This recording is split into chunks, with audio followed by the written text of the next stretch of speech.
On today's episode of the Cryptoverse. At 3 p.m. London time yesterday, Cameron Winklevoss posted an article on Medium with the title, Gemini Launches the Gemini Dollar, US dollars on the blockchain. As I said on Twitter soon afterwards, I think this is much bigger news than it may first appear, so I'd like to share my insights for your consideration. Now, I'm quite surprised at how much enthusiasm came out of me when I read this, and that I was not expecting.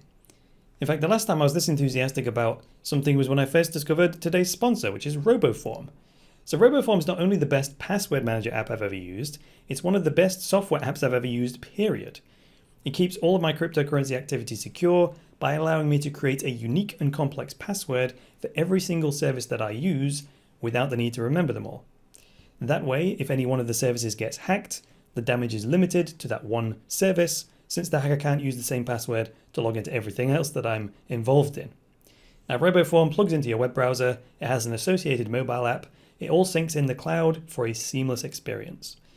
So if you sign up for RoboForm using my referral link below, you'll not only upgrade your security, but you'll also help to keep this channel going. And just by the way, for some of you that have been asking, if you hate ads and those sponsor spots and you want to get rid of them, you'll be delighted to know that I'm just putting the final finishing touches to the Cryptoverse Patreon page, so look out for my announcement when that's ready to sign up for. So the Gemini Dollar. The first thing that I thought when I heard the name was, ooh, do you really want to call it a dollar? I mean, that's what got Bernard von NotHaus put in jail for counterfeiting US currency when he named his creation the Liberty Dollar. Now, I'll put a link in the sources if you want to read more about his story. There's a good Wikipedia article about that. But let's get to the bottom line here. The Gemini Dollar claims to be the first trusted, regulated, digital representation of the US dollar that moves in an open, decentralized manner, just like cryptocurrencies, because it is one. Now, this is congruent with the mission statement with which the Gemini exchange was founded upon, which is, quote, to build a bridge to the future of money, close quote. So they're bridging the old system and the new system. There are some key details that lead me to say that this is bigger news than I first thought. So let's highlight those. The Gemini exchange is based in New York, one of the most heavily regulated jurisdictions for crypto.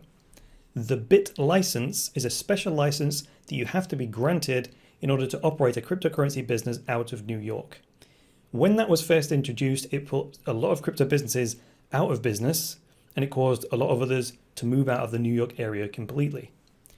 Now, many crypto businesses to this day still block New York residents from using their service so they don't fall foul of the regulator's wrath. So Gemini have a BIT license, which required them to fill out a mountain of paperwork and then continue to stay within the tight limits of the regulations.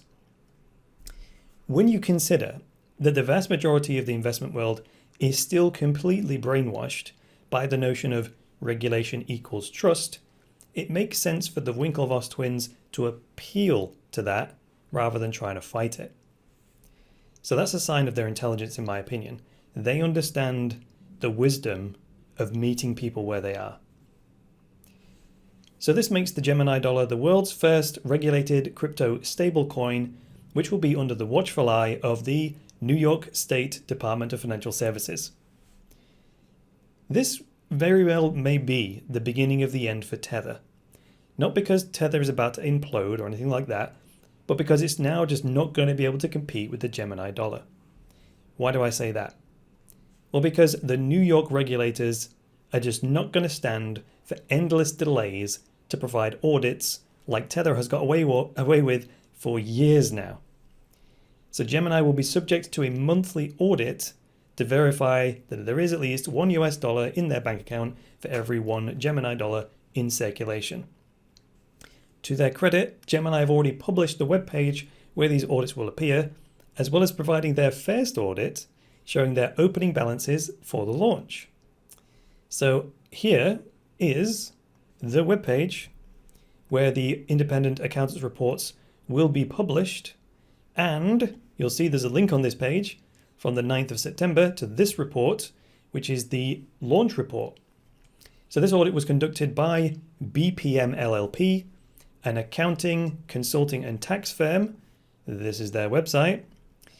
Now I had a look around their website and I found that they have 7 offices in the United States, 1 in Hong Kong and 1 in the Cayman Islands.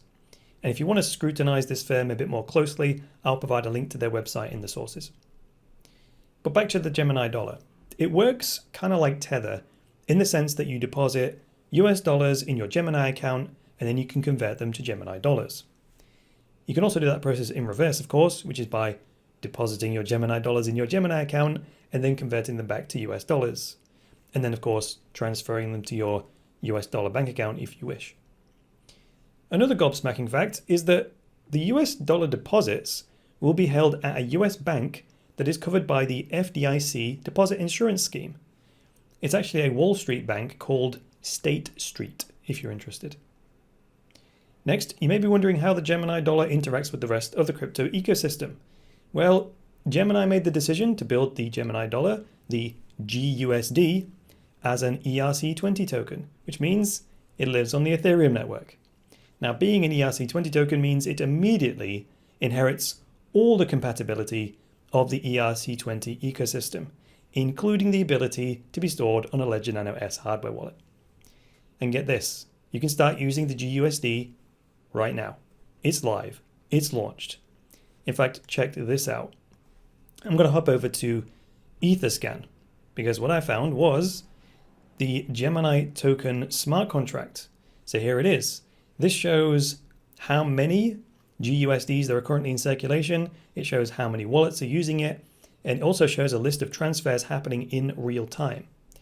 Now you'll see at time of recording here, we already have 100,033 GUSD in circulation. However, let's not get too excited about that because if you go to the very first transaction, you'll see that 1 day and 12 hours ago, there was $100,000 worth of GUSD created. That was actually the initial batch of GUSD that was created to kick things off. That 100,000 is actually what's stated in the initial audit, which you will find by going to page 2 of the report provided by this accounting firm.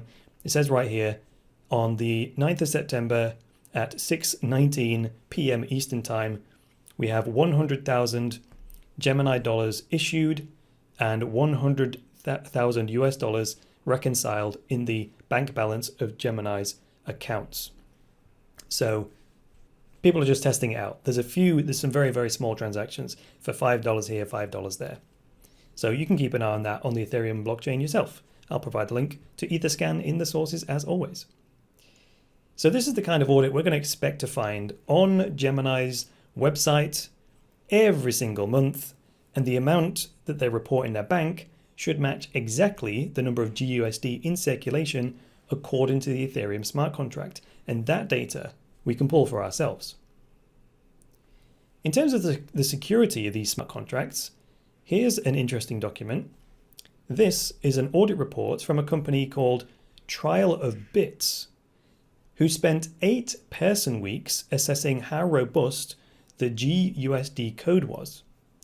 So the bottom line here is that this security firm found 9 security issues in the smart contract in total.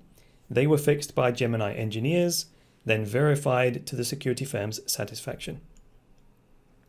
Another key point is that the GUSD is not going to be exclusively used by US citizens or even by people with US dollar denominated bank accounts. You don't need a US dollar bank account in order to use Gemini dollars, just an Ethereum wallet. All you actually need is an Ethereum wallet and the confidence that the GUSD token will maintain a stable value, and you're good to go. I mean, I'd argue that 95% of people using Tether never intend to convert it back to US dollars, but rather they just use it for its stablecoin properties until they trade it back into Bitcoin or some altcoin. So in conclusion, if all goes well, the Gemini Dollar should finally fulfill the promise of Tether and put an end to those shocks that occur whenever the market thinks that Tether is about to implode. And that's all I've got for you today. So if you liked this episode, go ahead and hit that like button. If you disliked it, you can hit the dislike button. Please leave me a comment below with some feedback, and of course, get subscribed. And if you would like access to my very best material, such as my structured online courses that will teach you things like how to make and save money with Bitcoin, that's the Secrets of the Bitcoin Triangle course, how blockchain technology works under the hood, that's the Digital Money Revolution course, or how to make money trading in and out of cryptocurrencies, that's the Master Cryptocurrency Trader course. If you want to follow me on the social networks, check out my website, cryptoversity.com. The courses page is on there with all the courses, and then the podcast page is where all the social networks are listed. Other than that, I'll be back with the next episode of the Cryptoverse. So until then, it's me, Chris Coney, saying bye for now.